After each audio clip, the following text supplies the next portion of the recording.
Oke, halo kawan-kawan, saya Aldian Sonaloho dengan NIM 2209060014. I just wanna love myself. 난 좋을 때도 나쁠 때도 love my weakness. 화려했던 기대와는 달리 왠지 볼품없다 해도 find the good part, the good part. Nah, di sini saya ada sedikit cerita mengenai peran BKAD dalam transparansi dan pembangunan di Kabupaten Deli Serdang.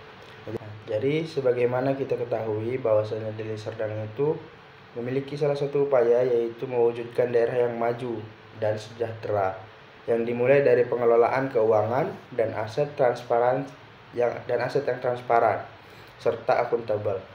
Nah, jadi di balik semua itu ada peran penting dari Badan Keuangan dan Aset Daerah atau BKAD. Jadi BKAD Deli Serdang itu merupakan salah satu lembaga strategis yang memiliki tugas untuk menyusun anggaran, mengelola aset daerah, serta menyusun laporan keuangan yang akurat dan tepat. Jadi untuk tujuan utamanya itu ada penyusunan dan pengelolaan anggaran yang pertama.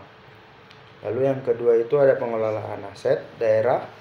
Yang ketiga ada pelaporan keuangan yang transparan. Yang keempat ada pengawasan dan evaluasi keuangan, dan yang terakhir itu ada administrasi keuangan.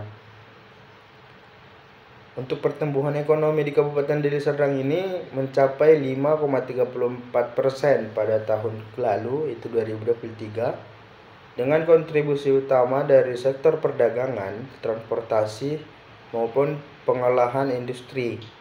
Jadi BKAD juga ikut memastikan anggaran untuk mendukung pertumbuhan ini. Kemudian dana juga dikelola BKAD untuk mewujudkan pembangunan infrastruktur dan peningkatan pelayanan publik. Nah, jadi BKAD ini juga memastikan anggaran yang dipilih itu dengan prinsip efisiensi, efektivitas, dan juga ekonomi.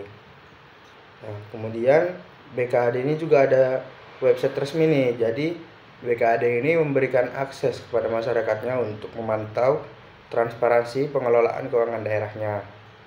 Nah, jadi kami juga ada mewawancarai salah satu TU lah di BKAD Deli Serdang itu yang bernama Bapak Refri. Nah, jadi dari hasil wawancara bersama Pak Refri ini, beliau mengatakan bahwa website itu sudah menjadi sarana bagi masyarakat untuk melihat bagaimana anggaran daerah itu dikelola. Nah, jadi dengan teknologi ini mereka mendekatkan informasi kepada masyarakat. Nah, kemudian dia juga mengatakan bahwa BKAD juga memanfaatkan teknologi dari Kemendagri. Nah, jadi dalam pengolahan aset daerah, untuk pelatihan rutinnya itu dilakukan untuk memastikan bahwasannya pengelolaan berjalan lancar. Nah, kemudian BKAD ini juga melibatkan keterlibatan masyarakat dalam menjaga aset daerah, yaitu melalui program-program edukasi maupun sosialisasi. Ini juga diperkuat dari peran bersama dalam pengawasan aset publik. Nah, kemudian tantangannya ada.